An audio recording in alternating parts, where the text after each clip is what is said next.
Hello guys, hello mga kalapatids. So ayun, merong isang hindi magandang balita ang nangyari. Ayun, so kahapon di ba nga nagpakawala tayo ng mga ibon natin. At sa hindi magandang pangyayari, nag-overfly yung isa. Actually dalawa yung nag-overfly. Pero ang nangyari, kinabukasan ngayon bumalik yung isa.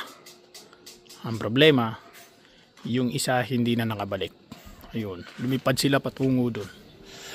So yung isa bumalik, yung isa hindi.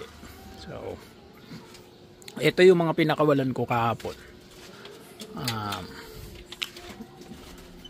Parang matamlay na naman yung isang yan. Mukhang magkaka one eye cold na naman.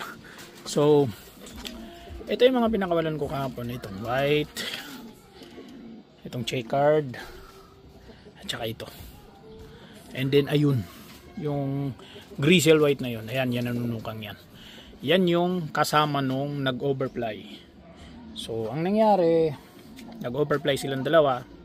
And then ito lang ang bumalik kinabukasan. Yung isa hindi na bumalik.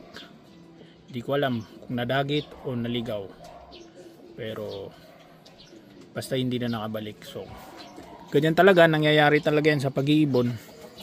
Meron at meron talagang mag-overfly dyan. Meron at meron talagang mawawala dyan. Lalo na sa mga training. So tanggapin natin anong mga nangyayari. Ganun talaga.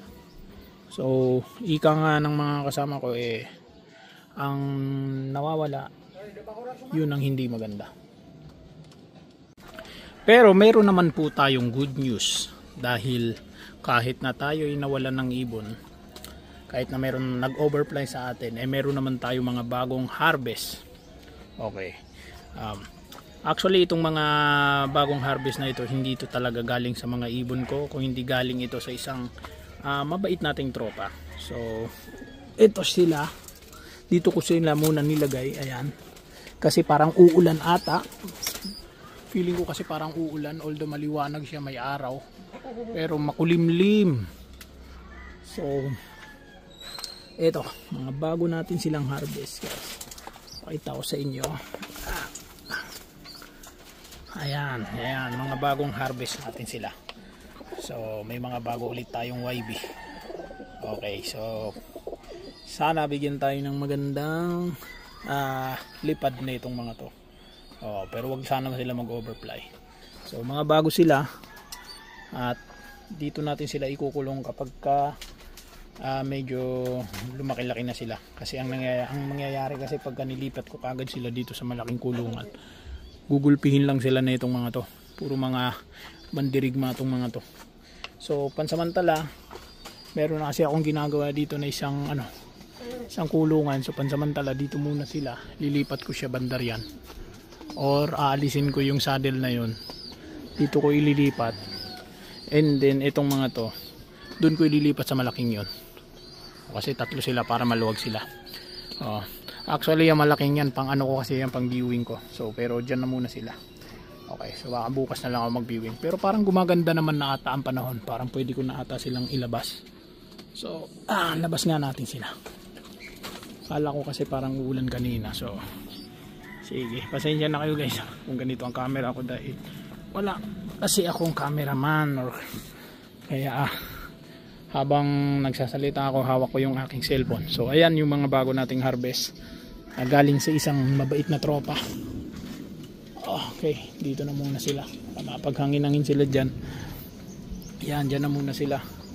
So ito yung isa ko. Meron na, ito malapit ko na rin i-harvest yan. Yung kapatid niyan guys namatay sa bulutong. Actually hindi naman sana nakakamatay ang bulutong kung malakas ang resistensya ng ibon, pero pag namatay yung ibon sa bulutong, mahina ang resistensya niyan, mahina ang immune system niya. Sana ito, yung anak nito mabuhay din, kasi magandang magandang ibon to. Meron pa akong inakay dito guys. Ayan, hindi, ang problema naman dito sa isa, hindi naman niya pinisa yung isang itlog. Dito meron din ako dito. So ayan, Yan, ang maganda rito, dalawa sila, dalawang YB nandito. So sana mabuhay lahat yan. Wala sanang mamatay sa mga yan. Okay, so yun lamang po. Maraming salamat po sa mga nag-subscribe sa atin. May nadagdagan tayo ng 2. So sana po sa mga bago, mag-subscribe na rin po, pa-click ang bell button para sa mga bagong update. Yun lamang po, and God bless.